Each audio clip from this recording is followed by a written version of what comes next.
ओम नमस्ते। मेरा नाम स्वामी संदीप शास्त्री।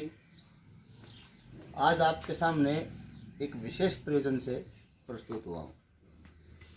साथियों, संसार में सब तरह के लोग हैं। कोई कहता है कि जीवों को काट कर खाना यानी कि मांसाहार करना महापाप है, और कोई ऐसे भी हैं जो ये मानते हैं कि जीव जीव का भोजन है और उसको काट के खा लेना चाहिए।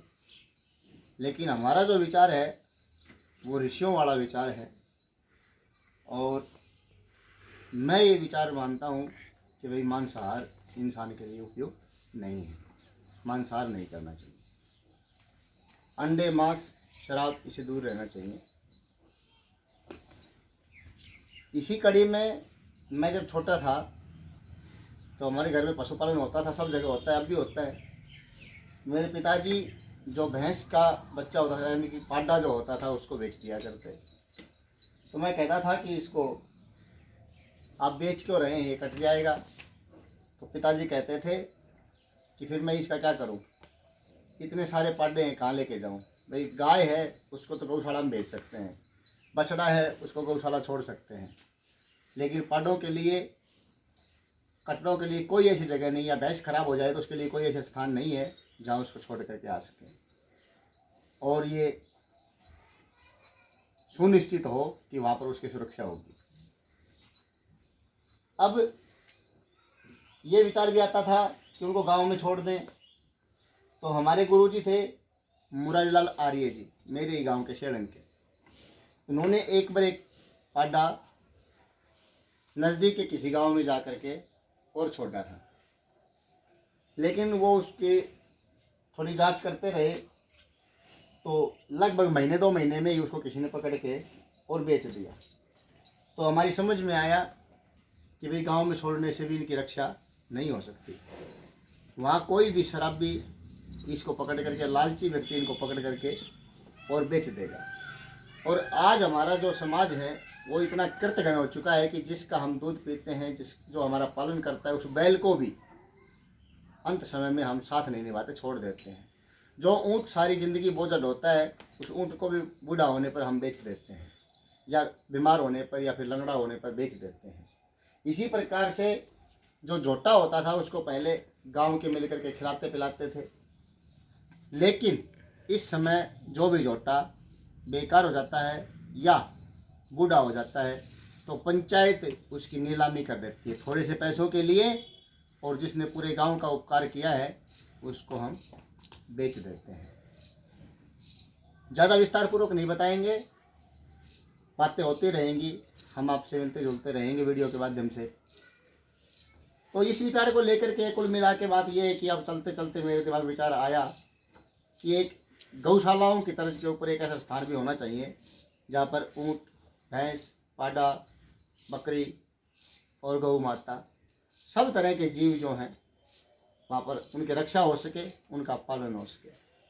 उसी कड़ी में मैंने एक छोटा सा प्रयास किया। 2 साल पहले मुझे ये 2 पाडे मिले जो आपको दिखाई दे रहे हैं। इनकी उम्र लगभग 2 साल हो गई है, 1 आध महीना या तो कम हो गया ज़्यादा। तो ये जब दूध से छूटे तो मैंने इनको रख लिया। हम 3-4 साथी हैं जिसे मुख्य रूप से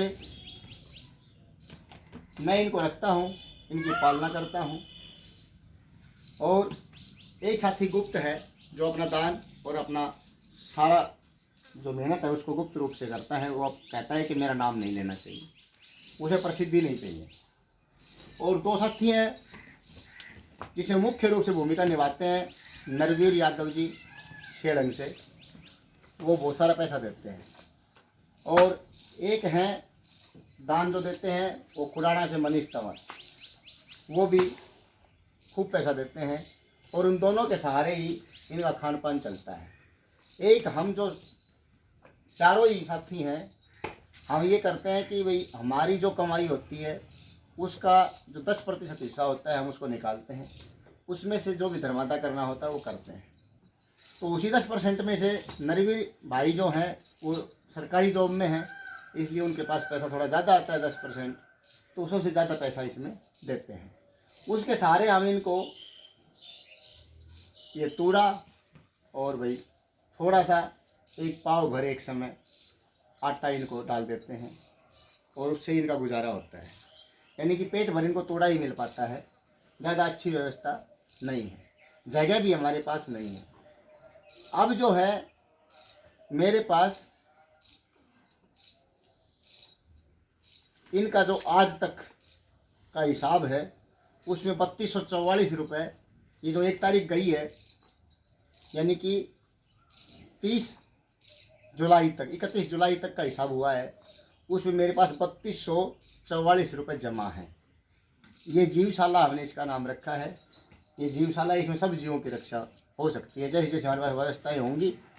तो इस विचार से जो भी व्यक्ति सहमत हों वो इसमें जो नंबर दिए गए हैं, कमेंट बॉक्स में भी नंबर दे देंगे नीचे और डिस्क्रिप्शन में भी दे देंगे, और इस वीडियो में के टाइटल में भी मैं नंबर डाल रहा हूँ।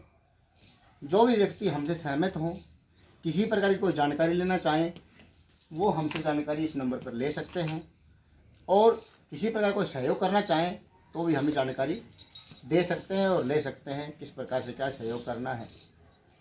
हमारे पास अभी और भी पाड़े छोड़ने के लिए लोगों के फ़ोन आते हैं जो मेरे संपर्क के व्यक्ति हैं। वीडियो में पहली वीडियो बना रहा हूँ ये, और आज पहली बार इस चैनल को बनाएंगे हम जीवशाला के नाम से। और हमारे संगठन का नाम ओम संतान संघ है।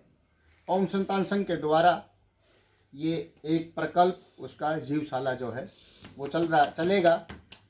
हमने ये लगभग 1.5 साल पहले शुरू कर लिया था। ये दोनों पाड़े अब बड़े बड़े हो गए हैं और साथी पाड़ा देने के लिए तैयार है, लेकिन ना तो हमारे पास व्यवस्था है, ना जगह है, ना ही पैसा है। हमारे पास इतना ही पैसा है। और इससे आप जो भी सहमत हों, असहमत हों, किसी प्रकार का सुझाव हो, कोई भी आपका सहयोग देना हो, आपको कुछ पूछना हो, आप इसे पूछ सकते हैं। इसी मकसद से मैंने ये वीडियो बनाई है। दूसरा सबसे महत्वपूर्ण जो पॉइंट है वो ये है कि जो भी आदमी एक पैसा भी देता है, जो हमसे जुड़ता है, उसको हम व्हाट्सएप ग्रुप में जोड़ देते हैं, और सही 30 या 31 तारीख को हम हिसाब करके, और जितना जितना जिसने दिया है, यानी कि उसको पता लगा, तो ग्रुप में सब व्यक्ति होते हैं, कोई 10 रुपया भी देता है तो ये आप देख सकते हैं। इस हिसाब से हम लिखते हैं कि किस तारीख को किसने क्या दिया। इधर नाम है, इधर ये पैसा है, फिर ये तारीख है, किसने कितना दिया ये लिखा हुआ है। इसकी फ़ोटो खींच करके हम ग्रुप में डाल देते हैं। इधर ये खर्चा है, किस तारीख को क्या चीज़ आई, तूड़ा आया कि आटा आया कि गेहूँ आया, या फिर इनके लिए कुछ और व्यवस्था रेत डलवाया या कुछ भी किया, वो सब इसमें लिखा हुआ है। कोई दवाई आई, बीमार हो गए, तो कुछ भी है वो सब कुछ इसमें जमा है। वो पूरा हिसाब करके और हम आपको 30 या 31 तारीख को ही वो ग्रुप में छोड़ देते हैं। इससे आपको जो है ये पता लग जाएगा कि भाई मैंने मेरा 10 रुपया दिया था। जिस जिस व्यक्ति ने दिया वो सबका उसमें नाम, वो किसी का नहीं होगा तो वो बोल सकता है कि भाई मैंने पैसा दिया था, मेरा रिकॉर्ड नहीं है। वो उसी दिन उसी महीने में पता लग जाएगा, उसको तुरंत बता सकता है मेरा ये रिकॉर्ड नहीं है। ये नहीं कि पुराना हो जाएगा फिर किसी के याद रहेगा नहीं रहेगा, ऐसा कुछ नहीं। बिल्कुल पारदर्शी काम होगा। अगर कोई 10 रुपये भी देगा तो उसके वो लिखित में होंगे और बाकायदा उनका रिकॉर्ड ग्रुप में डाला जाए। सबको पता होगा कि इस व्यक्ति ने 10 रुपये दिए हैं। कोई गुप्त देगा तो गुप्त दान के नाम से 10 रुपये लिखे हुए होंगे उसमें, इसी प्रकार से उसमें। और हमें अभी से दान, हमने किसी का 1 रुपया भी लिया नहीं है, लेकिन आगे और पाड़े रखने के लिए और जीवों की पालना करने के लिए हमें आवश्यकता पड़ सकती है। अभी आवश्यकता नहीं है, जब आवश्यकता होगी तो आपको बताया जाएगा। लेकिन उससे पहले मैं सोच रहा हूँ कि अब हमें जब ज़रूरत पड़ेगी तो मैं पहले ही आपसे जुड़ना चाहता हूँ कि भाई आप 10, 20, 50, 100 व्यक्ति जितने भी हों जो मेरे साथ हों, तो हमें पता लगे कि हमारी क्षमताएँ कितनी हैं और फिर हम कितने पाड़े और ले सकते हैं। क्योंकि मैंने आपको बताया कि लोग ऐसे तैयार बैठे हैं जिनके घर में पाड़ा है और कह रहे हैं कि संदीप भाई आप ले जाओ, रखो, हम इसको कटवाना नहीं चाहते, लेकिन और कोई हमारे, हम घर पे रख भी नहीं सकते, लेकिन कटवाना नहीं चाहते, आप ले जाइए। लेकिन मेरे पास अभी व्यवस्थाएं नहीं है, तो उनको मना करता हूँ कि भाई रुको, मेरे पास व्यवस्थाएं होने दो। तो कुछ भी सहयोग आप देना चाहें, कोई सुझाव देना चाहें, कोई भी मेरे जानकारी लेना चाहें तो आप संपर्क कर सकते हैं। आप सभी को ओम नमस्ते।